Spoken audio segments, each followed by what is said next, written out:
মাননীয় মুখ্যমন্ত্রী রেগে গেলেন কেন? তার তো 22টা সিট ছিল, 29টা এসছে, 7টা বেড়েছে, তারপরও তার রেগে যাওয়ার কারণটা কি? তিনি কি চেয়েছিলেন যে 42-0 হবে? সেটাই কি তার আহ, পরিকল্পনা ছিল? এসডিও, বিডিও থেকে আরম্ভ করে পুলিশ অফিসার সবাইকে কি বলে দেওয়া ছিল, এবং তারা সেই কাজটা করতে পারেনি বলে বকে এরকম অনেকে মনে করছেন। তবে আমার মনে হয় যে লোকসভায় কটা সিট পেয়েছে সেটা তো চলে গেছে, সেখানে কথা না। কথাটা হচ্ছে যে 2026-এ কী হবে। 2026-এ কিন্তু 2021-এর যে সমস্ত হিন্দু পরিবারকে মারা হয়েছে, তাদের ধর্ষণ, বাড়ি ছাড়া করা, এলাকা ছাড়া করা, আসামে পাঠিয়ে দেওয়া, এই যে অত্যাচার আপনার ভাইপো করেছে ভয়ঙ্করভাবে ভোট না দেওয়ার জন্যে, যারা দেয়নি, 213টা পাওয়ার পরেও আপনাদের সেই ভয়ঙ্কর, এরা 77টা কেন পেল, তার জন্য যে অত্যাচার করেছে, 2026-এ তার শোধ পাবেন পাবেন পাবেন। আমার অন্তত যদি সাংবাদিকতায় এতটুকু যোগাযোগ থাকে, তাহলে আমি অন্তত এটুকু বলতে পারি। এবং সেই কেসের জন্যে টাকা পয়সা খেয়ে কি সিবিআই বসে গেল কিনা জানা নেই, তবে সিবিআই যদি অ্যাক্টিভ না হয় তাহলে সিবিআইয়ের বিরুদ্ধে মামলা হবে এবং অত্যন্ত চাপ সৃষ্টি হবে। সিবিআই কেন এতকাল ধরে এই সমস্ত হত্যাকারীদের, খুনিদের কেন ধরতে পারেনি? ফলে চুপচাপ বসে থাকলে হবে না। আজকে বহুদিন পরে আমি কালকে একটা করেছিলাম যে আরএসএসকে ধরে পেটানো উচিত, সেটা সর্বভারতবর্ষ জুড়ে বলেছিলাম যে আরএসএসের জন্যে আজকে বিজেপি প্রায় হাঁটতে হাঁটতে বেঁচে গেছে, হেরে যাচ্ছিল প্রায়। এইরকমভাবে নিজের পায়ে কুড়ুল মারল। এইবার মনে হয় ওদের একটু মানে হয়েছে, বুদ্ধিশুদ্ধি হয়েছে, লোক পেয়েছিল, সেটা একটু ঝালিয়ে নিয়েছে এবং ওরা এখন বুঝতে পারছে যে ভুল করেছি। তাই ওয়েস্ট বেঙ্গলে আজকে তারা সাধারণ মানুষদের নিয়ে, আরএসএস, বিজেপি এবং সাধারণ মানুষ যারা এই সন্ত্রাসের বিরুদ্ধে, তাদের নিয়ে একটা বড় মিছিল করেছে কলকাতার বুকে।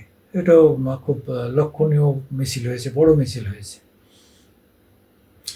ফলে 2026 যে এই লোকসভার মতো হবে না, এটা কিন্তু ধরে রাখতে হবে। মানুষ কিন্তু কিচ্ছু বলবে না, কোনো মানুষ কিচ্ছু বলবে না। হ্যাঁ হ্যাঁ হ্যাঁ হ্যাঁ, যেভাবে 2011-তে এই অত্যাচারী বামফ্রন্টকে উল্টিয়ে দিয়েছিল, 2026-এ ঠিক একই জিনিস হবে, একই জিনিস হবে। মমতা বুঝতেই পারবেন না কোথায় কী ঘটছে। এখন শুধু বুঝতে পারছেন যে আমরা আরবান এলাকায় কেন ভোট পেলাম না। আরবান এলাকায় ভোটের জন্যে আপনার ওই চেয়ারম্যান, কাউন্সিল, এদের বকে লাভ নেই। মানুষ ভয়ঙ্করভাবে খেপে গেছে, হিন্দুরা ভয়ঙ্করভাবে খেপে গেছে। ভাবা যায় 5,500 কোটি টাকা হচ্ছে মাদ্রাসার জন্যে, মাদ্রাসার উন্নয়নের জন্য, মুসলিমদের উন্নয়নের জন্য 5,500 কোটি টাকা।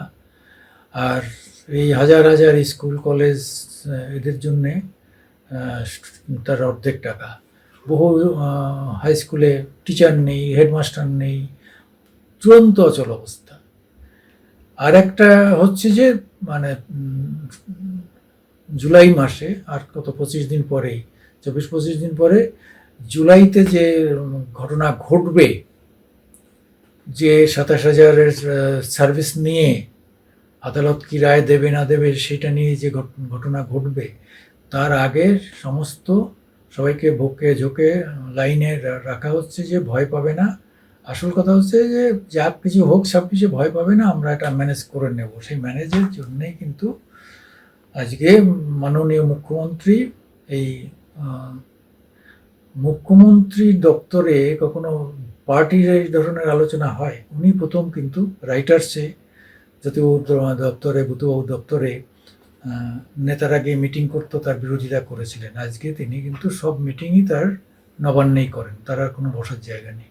কালীঘাটেও বসেন না, কালীঘাটের বাড়ির মধ্যেও যারা আছেন তাদের উনি বিশ্বাস করেন না, মানে কাউকে বিশ্বাস করেন না কার্যত। এই অবিশ্বাসের বাতাবরণে 26-এর প্রস্তুতি শুরু হয়ে গেছে। তবে 26-এর প্রস্তুতিতে মানে বিজেপি আরএসএসও যে আরএসএস একটা সময় চুপিচাপি মমতাকে সমর্থন করত, বামেদের বিরুদ্ধে, আজকে কিন্তু সেই আরএসএসও ঘুরে দাঁড়াচ্ছে। এটাই কিন্তু মানে সবথেকে বিজেপির কাছে এবং হিন্দুদের কাছে সুখবর। আমরা মামাটি মানুষ ইউটিউব থেকে মাঝে মাঝে আসি। আমাদের বক্তব্য আপনারা ভালো লাগলে একটু সাপোর্ট করবেন, শেয়ার করবেন, লাইক দেবেন এবং সাবস্ক্রাইব করবেন। নমস্কার।